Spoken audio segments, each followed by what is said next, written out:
Hey everybody, welcome back to the Tribe of Nerds. Shane and I are back reviving Survivor What If, finally after all this time. And as you can see, we have one of my favorite players from Millennials versus Gen X and Winners at War, Adam Klein. Adam, welcome to the Tribe of Nerds. Thank you guys. I feel like I am one of the nerds, so this is a very fitting podcast for me to be on. 100%, 100%. We're so excited to have you here. And this came from us talking to you at Over the Edge Celebrity Weekend and talking to you about coming on. So this is great that we could make it work.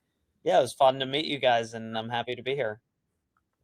Yeah, so we talked about it off recording. So going into what we're going to do for the What If, we were going to talk about the Fleur-de-Lis and Winners at War, but you just brought up a really interesting one that might be better, Adam, where what if you had either voted out Parvati early in Winners at War, or if you had gone with the plan to take out Ben? Like, walk us through that, because you think that would be more interesting. Well, yeah, I mean, the Fleur-de-Lis is obviously that's a fun one, right? And if that's a successful play, it definitely could have changed some things. It gives me another chance to sort of call out the fact that how dangerous Sarah is and that sort of thing. But because Nick didn't follow my instructions, I was like, okay, if anything, all we have to do is at least Nick has to vote for Sarah, right? Because I figured that Nick might get a vote or two. And sure enough, if the idol were real, they put 2 votes on Nick. So Nick just would have gone home, right, and we wouldn't have gotten Sarah at all. I was the only one to vote for Sarah, and I knew that the votes were not there to get rid of Sarah. I knew it was either me or Nick going, but I was hoping that if the idol was real and Nick also votes for Sarah, then there might be enough that maybe they're not splitting, right? And there might be enough to get Sarah. So even though I knew the votes were not there for Sarah, I still wrote her name down. Also because even if Nick goes home, I want to be able to go back to camp and say, I did what I said I was going to do. I said I was going to vote for Sarah. I meant it, and basically cause all out war with Sarah and and go after and say, this is why she needs to go, right? This is why she's such a massive threat. And be able to forcefully gun for them, right? Because before it was all hidden in the shadows. I was trying to do it secretly. Then I could come out and just fully go to war, which I think would have helped. Honestly, I probably should have done that from the beginning, but I was trying to hide and whatever. More than likely, I got to give credit where credit's due. Sarah had much better relationships than I did at that point in the game. And so even if Nick goes out there and I stay in the game, she probably just gets me next time. Let's be real. I mean, it would have been a tough sell because the people that I was trying to mobilize, Jeremy, Michelle, Tyson, Nick, who would have been gone, Denise, and then maybe we would have, I can't remember if I'm forgetting anyone. We might have needed either like Sophie or Kim at that point without Nick. I don't know. All of those people, I didn't have, I had lost some trust with, going back to what we're about to talk about. Yeah. And so I just didn't have all the relationships there to be able to say, lock in. And I think those players were playing more scared than Tony, Sarah, Sophie, that sort of thing. So it was a lot of people who were jumpy and, that made it tough to commit to a plan like that. I also think, though, that, with the loved ones visit happening next, it does open up things a little bit. I remember Kim saying right after the loved ones visit at Tribal Council, she was like, we've been playing a little bit safe so that people could see their kids. And I remember that pissed me off so much. I love Kim, but I was like, that was such a misstep for her to say that in front of me and Wendell at Tribal Council, because Yeah.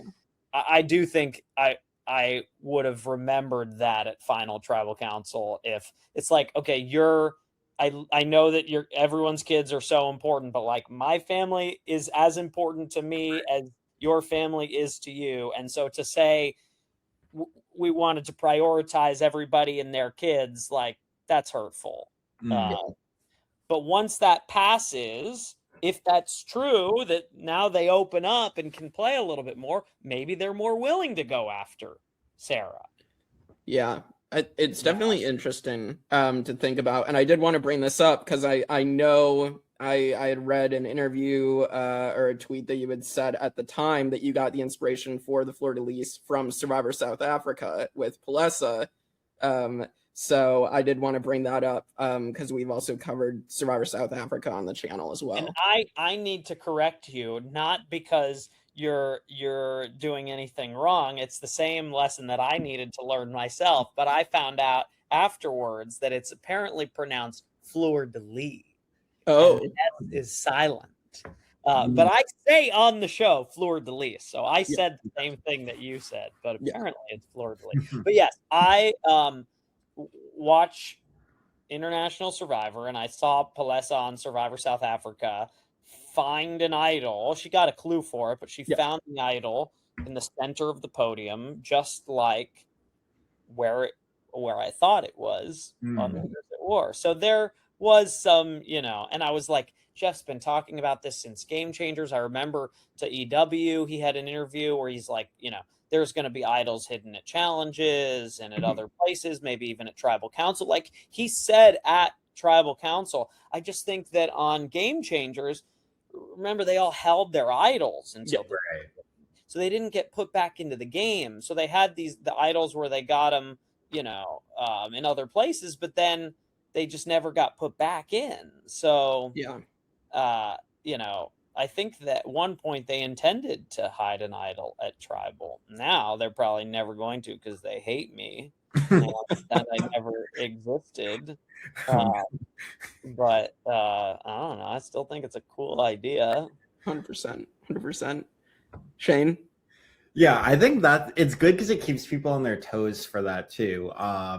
But let's get into what you said was the more interesting scenario, which I think is the more interesting scenario, is way back at the early pre-merge when you kind of blew up that plan to vote out Parvati, and then they turned it on Ethan, who you had a good working relationship with.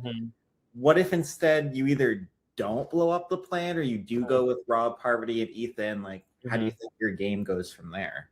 Okay, so this I think this is where I lost the game. Right.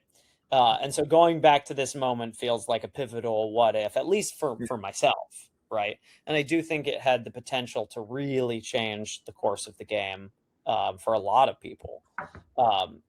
So let's first go with, I don't try to vote out Parv at all.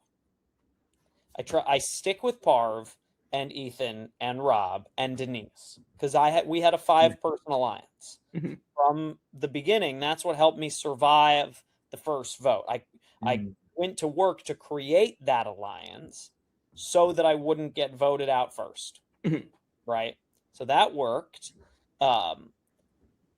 And here was my fear. And so let's run through what I think what I was thinking at the time, and the reason I didn't do it, and I still stand by what I think would have happened had I stuck with them. So what they wanted was to vote out Ben. So one of my fears of voting out Ben was somebody that I was close friends with outside of the game. So that was number one. It didn't really translate into a very good alliance inside of the game, but that was something that I came into the game thinking, this is my friend, I want to work with him. Number two, I thought that Ben was definitely somebody that I would beat at the end. And there seemed like there were few options in this game of all winners where, at the moment I could beat them. Now, maybe I should have trusted myself to play a really strong game and rise up the ranks later on and not feel like I needed to hold on to people that at this early in the game that I could beat at the end. Mm. Probably premature, right? But that was one of my thoughts. And then another thought about keeping Ben is that Ben knows about Denise's idol. And to me, Denise's idol is sort of also like my idol. I'm hoping that we can use that together. And because of the edge of extinction, Ben doesn't go out of the game with that information. He goes to the edge. Somebody comes back in the game at the merge, and they will know if I turn on Ben, he's going to tell people at the edge. They're going to know about the idol. So that's another factor that's like, oh, is Ben really the right person to get rid of? He's got ammunition, right? I don't want people to know about this idol. Yeah. So those are some of the reasons not to vote out Ben. Then there are the reasons to not stick with this alliance of 5. And this is actually the more important reason why I decided that Parv needed to go. And really what it boils down to is it was very clear to me, and certainly must have been to Rob as well, that the other tribe wanted Rob's head on the platter, right? They had already voted out Amber, and that's the first shot across the bow, right? So they're coming for him.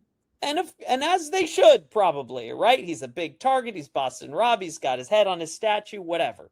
Boston Rob was somebody that I had been building a really close alliance and relationship with, in part because on day one, I figured he was the only person willing to actually move the needle and get the target off of me and onto somebody else. So I invested very, very heavily in pledging my loyalty to him and making sure that he knew that I was with him. I didn't leave his side all day, basically. And then I stayed up all night long. I didn't sleep for a single second, waiting for him to get up to go to the bathroom or something so that I could go and have a private moment where we just talk alone in the middle of the night. And that is where I think I was able to survive the first round in that nighttime conversation, which unfortunately didn't make air. But we made a strong bond, a strong alliance, and we got that group of 5 together. Here's my fear that if, and I was thinking a swap is coming, right? If we vote out Ben, now you have Michelle and Jeremy, quote unquote, at the bottom of the tribe, right? And then me aligned with the others at the top of the tribe. We would have been going in at a 3-1 disadvantage because we had lost 3 challenges. The other tribe had only lost 1. And I thought that a swap was maybe coming the next round. Ended up coming the round after that, but close enough, right? If we are the majority on the minority tribe going into a swap with Boston Rob as the leader of that majority alliance, we 5 with 16 people left in the game are ripe for the picking. Yeah. I just envisioned a boring swap where all 5 of us get split up onto different tribes and get taken out one by one because Michelle and Jeremy would easily go with the other tribe, and they were all united to take out anybody. Maybe we pick up Tyson, right? But then he ends up getting voted out too, right? And so who do we have? So I'm looking forward, and I'm thinking, you're screwed, Rob. And this is what I told him in the game. I said, if the 5 of us stick together, we're all screwed, because if they can't get you, they're going to try to get your lackey, which they're going to look at as me, because I voted with you every single time. And they're going to think Adam's tied at the hip to Rob, or Denise is, or Ethan is, or they'll get out Parv because she's a big threat or whatever, right? And all of our asses are grass. And this is what I tried to explain to him. And I said, what we need to do is make everybody believe that you have nobody left. That you are alone.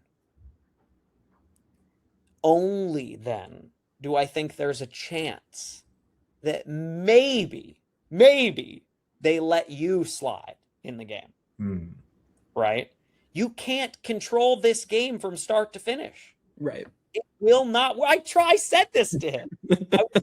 I was like, I know this is your MO. I know this is how you like to play, but we have to try something different. We have to try to get you to fade into the shadows and have nobody know how much me and Denise have your back. But if we don't swap, the four of us, you, me, Ethan, Denise, we still have the majority on this tribe, and then we can get Ben. Hmm. And so you are protected on all sides. You and Ethan, I have your back no matter what. This is not breaking up our alliance. It's just sacrificing one for the sake of everybody else. And so I still believe that if we voted out Ben, exactly what I just described would have happened. Yeah. They would have gotten Tyson next, and then we swap, and then who are they coming after? Me, Denise, Tyson. Me, Denise, Rob, Ethan, Parv. Yep. We all would have. I'm curious to hear your guys' thoughts on that, but that's my suspicion as to what happens next. Yeah, I think you explaining it makes a lot of sense, because assuming that all five of you don't end up together, like the only time that happened was when Rick Devens got voted out of Edge of Extinction.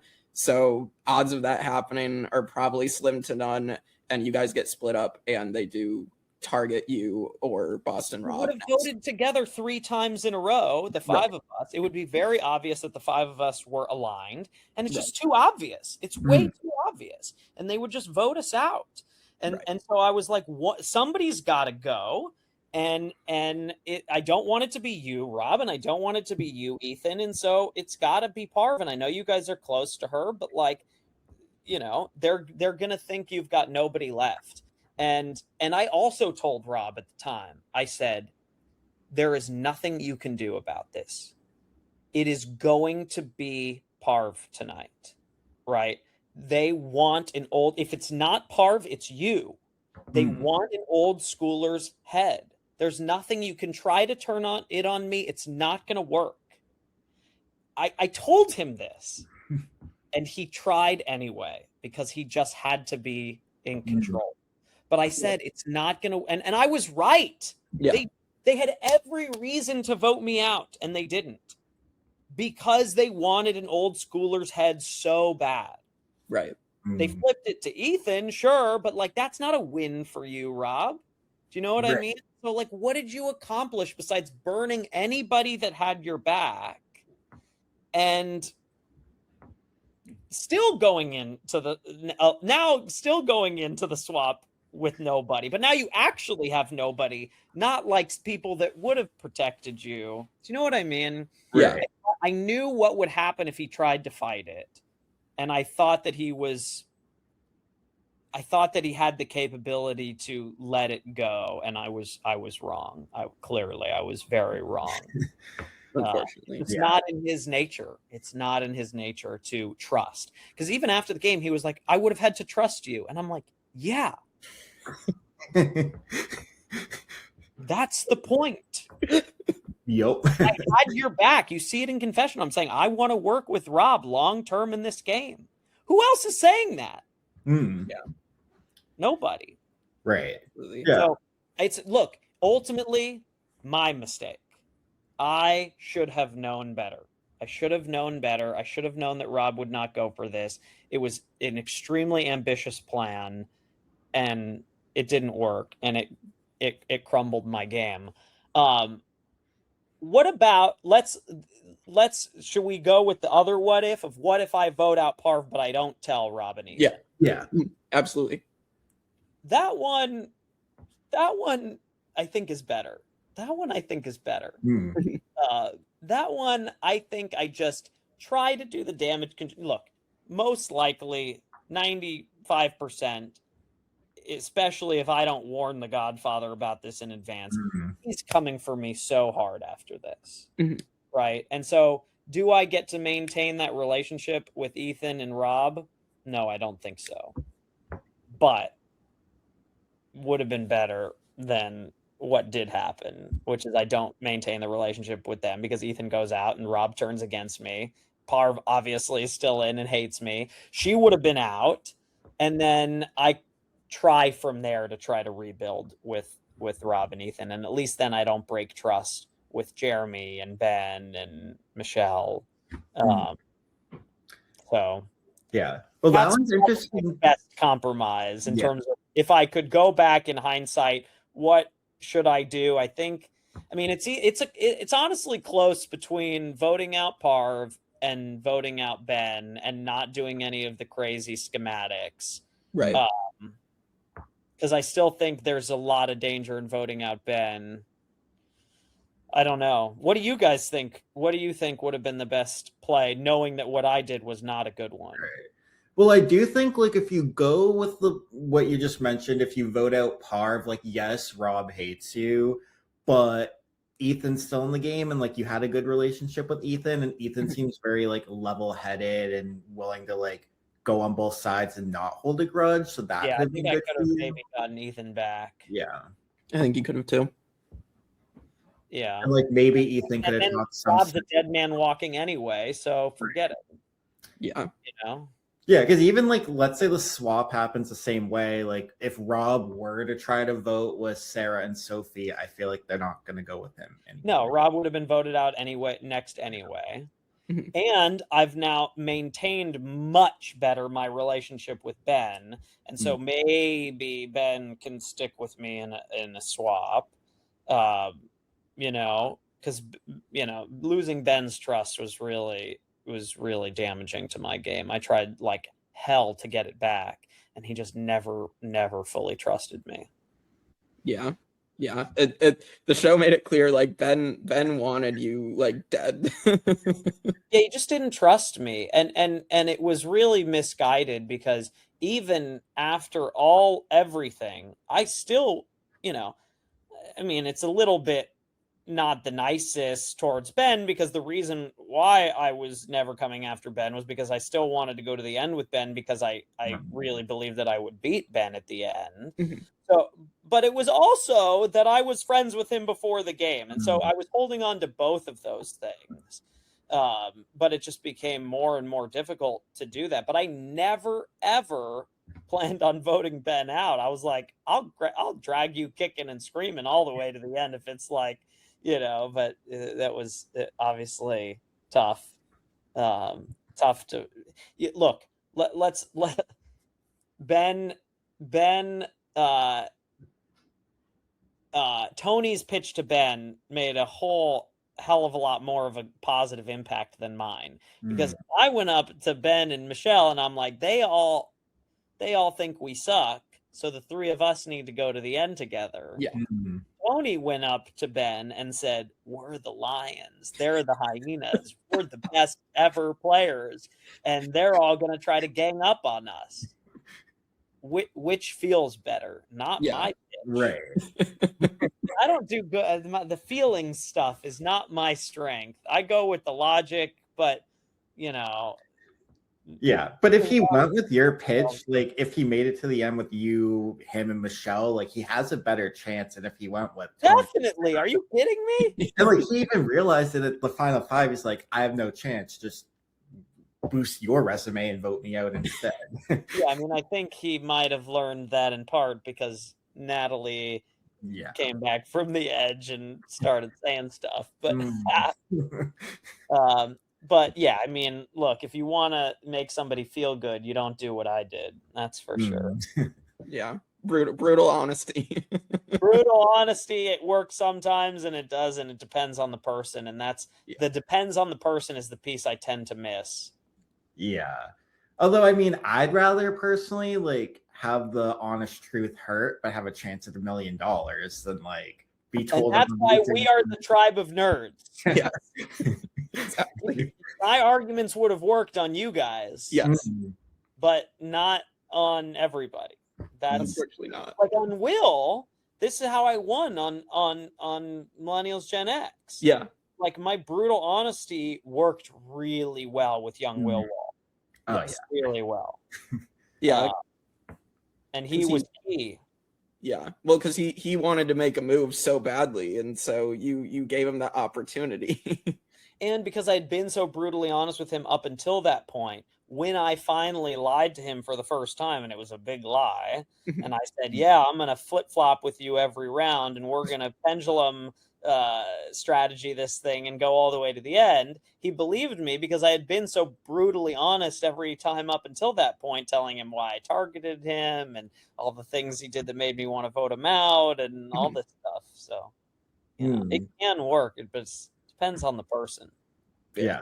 Well, it's interesting you bring up that strategy of thinking to like flip-flop, because then the very next season, Sarah takes that strategy, uses it to win. So it's like you kind of predicted that happening. Did she do the full pendulum strategy? Yeah, I mean, she did flip-flop. She took out Debbie. She took out Sierra Dawn Thomas. She did make these flips to vote people out at the right time. I think what was I can't remember Game Changers exactly how it worked, but what was the crux of Will's plan is that it was me, him, and Hannah that would do it together. Oh, okay. Right? Yeah. And that all the three of us would have this cluster that like would basically allow nobody else to ever get the numbers to combine against us. That 3+, because by the time they would pick up what we were doing, it would be too late. We'd actually have the majority. There'd be 6 of us left, and the 3 of us would just do it. It's a brilliant strategy. It would have worked. It just would have resulted, I think, in Will Wall winning the game. So, you know, that's interesting to think about. No, that is brilliant. But yeah, it's always hard to say because so many times as fans are like, oh, well, if this person made it to the end, they would win. But then you hear otherwise. So you never know. It all depends on like the speeches. But I mean, I do think there were some people that were unwilling to vote. I remember Dave has said like, you know, just an unwillingness to vote for an 18-year-old to give them $1 million. Yeah. Which I think is messed up. I certainly would have been willing to vote for Will if he made it to the end and played the best game. But I do think that, you know, so would I have had a chance in that final 3? Yeah, probably. It wouldn't have been unanimous, certainly. But I liked my chances a whole heck of a lot better going my way. Yeah, 100%. Yeah. And I think ultimately Will respected that, understood it, and respected it. Yeah, seemed like it. Yeah. Well, this has been great, Adam. So thanks so much for hopping on with us. Yeah, I feel like I dominated the conversation and talked a lot. So I apologize if I spoke a little bit too much, but not at all. That's what we love. Yeah, okay, it's fun. It's fun going through the what ifs. I mean, moral of the story: is there any action there that results in me having a good chance of winning the game? No, I don't think so. But if you want to really play the what if, go back to that challenge where we lost by a second in the puzzle. That's the real what if. Because if I don't have to burn anybody there and I can go into a swap with this 5 alliance thinking that I'm with them and this 5 alliance thinking that I'm with them, and there was no sharing up until that point. I mean, I had that tribe on lockdown, right? I had everybody. And if I go into a swap like that, oh my goodness, then I could have won the game. I really think. So that's, to me, the biggest what if is they put that puzzle piece in, you know, one second sooner, and we don't have to go to tribal, and I don't have to do any of that. Because I was in a good spot on that tribe, and I knew if we lost one more, I was in big trouble. Yeah, 100%. Well, thank you so much again, Adam. And with that, we will see you all next time for more Survivor What Ifs on the Tribe of Nerds. Thank you, guys.